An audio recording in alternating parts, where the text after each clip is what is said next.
Halo semuanya, gue Rans Live dan di video kali ini gue pengen bahas tentang gimana caranya gue bisa belajar videografi secara cepat dan efisien. Let's go!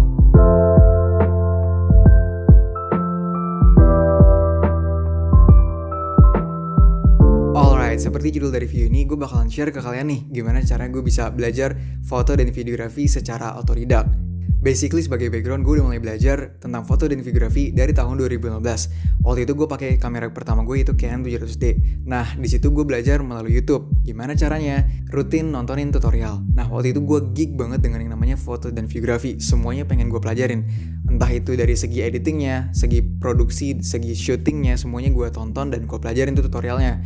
Jadi benar-benar ada satu hari gue bisa ngabisin waktu 8-9 jam untuk nontonin tutorial. Terutama kalau lagi hari libur. Makin kesini tuh gue makin nyadar bahwa itu tuh gak cocok sama gue. Nah sekarang setelah gue berpengalaman selama kurang lebih 6 tahun lebih di industri ini, gue bisa kasih ke kalian tips dan trik cara belajar efisien tentang foto dan videografi versi gue. So, here you go. Yang pertama itu adalah rajin analisa karya orang lain. Nah, kenapa karya orang lain itu perlu kita analisa? Ini tuh bertujuan untuk mengasah creative thinking kita. Karena kita sebagai kreator tentu kita butuh yang namanya pemikiran kreatif. Dalam artian ketika kita memproduksi suatu karya, videografi ataupun fotografi, kita harus bisa lihat dari sudut pandang kreatifnya. Kita mau nge-take-nya kayak gimana, kita mau concepting-nya kayak gimana, kita mau output-nya nanti bakal kelihatannya tuh kayak gimana di mata audiens kita. Nah, optimalnya kita harus matangin banget. Nah, buat gue salah satu cara untuk bisa dapetin creative thinking yang bagus banget itu dengan analisis karya orang lain.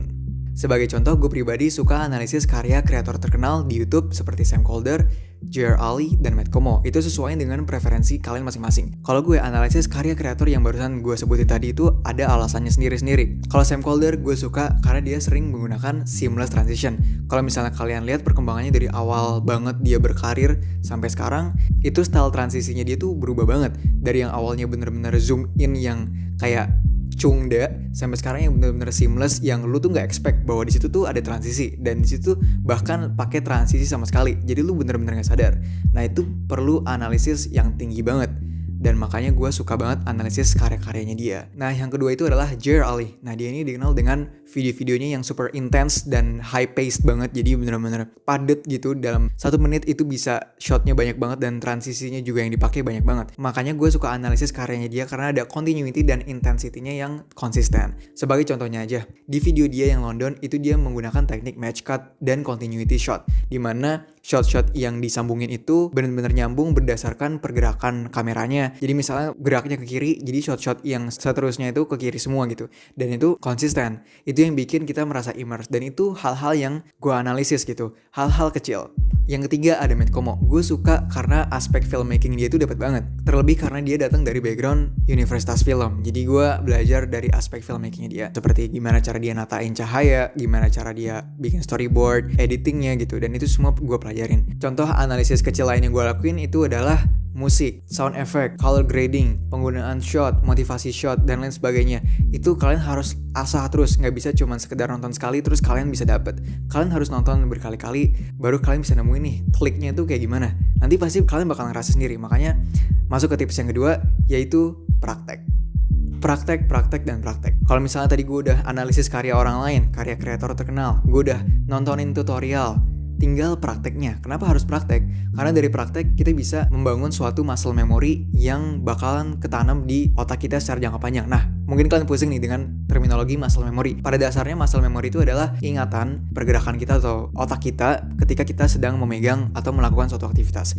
Jadi misalnya kita belajar tentang triangle of exposure. Itu ada 3 elemen yang harus dipelajarin. Dan itu ketiganya punya cara untuk ngaturnya masing-masing. Ketika kalian pelajarin dan kalian gak praktekin, kalian belum tentu bisa dengan leluasa ngatur settingan kamera kalian karena kalian nggak pernah nyentuh kamera kalian secara langsung gitu. Kalian cuma nontonin tutorialnya doang gitu. Sementara kalau misalnya kalian praktekin secara masif, repetitif, itu kalian bakalan cepat atau lambat tangan kalian itu secara nggak sadar bakalan terbiasa untuk ngatur kamera kalian. Itulah yang disebut dengan muscle memory. Nah, selain itu dari praktek secara langsung kita bisa nemuin kesalahan-kesalahan kecil dalam pengambilan gambar atau waktu proses shooting lah. Kayak misalnya ada settingan kecil yang miss. Biasanya nih, kalau misalnya shooting auto white balance itu masih dipakai. Padahal seharusnya dan optimalnya kita ngaturin white balance sesuai dengan tempatnya masing-masing. Kemudian juga shutternya. Biasanya shutter itu terlalu rendah atau terlalu tinggi, jadi itu juga ngaruh ke gambarnya. Dan masih banyak lagi kesalahan-kesalahan kecil lainnya yang bisa kalian dapetin kalau misalnya kalian praktek. So dari sekarang, kalau misalnya kalian udah nonton tutorialnya, langsung gas, praktekin aja.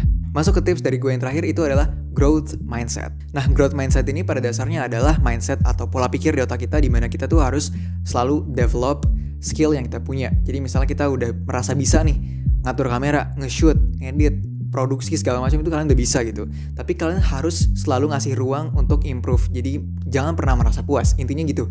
Jangan pernah merasa puas, kalian belajar terus, praktek lagi, nemuin kesalahan lagi, evaluasi, praktekin lagi, dan begitu seterusnya. Sampai kalian benar-benar merasa udah gak ada lagi nih yang bisa dipelajarin. Atau kalian udah merasa kalian udah fulfilled banget nih sebagai kreator gitu. Dan ini tuh penting banget, karena kalau misalnya kita merasa puas dengan satu karya yang kita upload, ya kemungkinan besar kita gak akan mau lagi untuk bikin karya selanjutnya gitu. Dan alhasil kita gak bakal improve sebagai kreator. Dan juga growth mindset ini bisa kalian aplikasiin untuk skill-skills lainnya, selain foto ataupun videografi. Kalau misalnya kalian pengen belajar tentang cara marketing, cara positioning brand kalian sebagai seorang kreator, itu bisa banget pakai growth mindset dan harus pakai growth mindset. Jangan pakai lawan dari growth mindset yaitu fixed mindset, dimana kalian selalu merasa puas dan selalu fixated dengan satu aksi yang kalian lakuin. Nah, mungkin itu aja tips-tips dari gue gimana sih caranya bisa belajar foto dan videografi secara efisien. Feel free untuk subscribe, like, comment, dan share video ini, and I'll see you guys in the next video. Peace.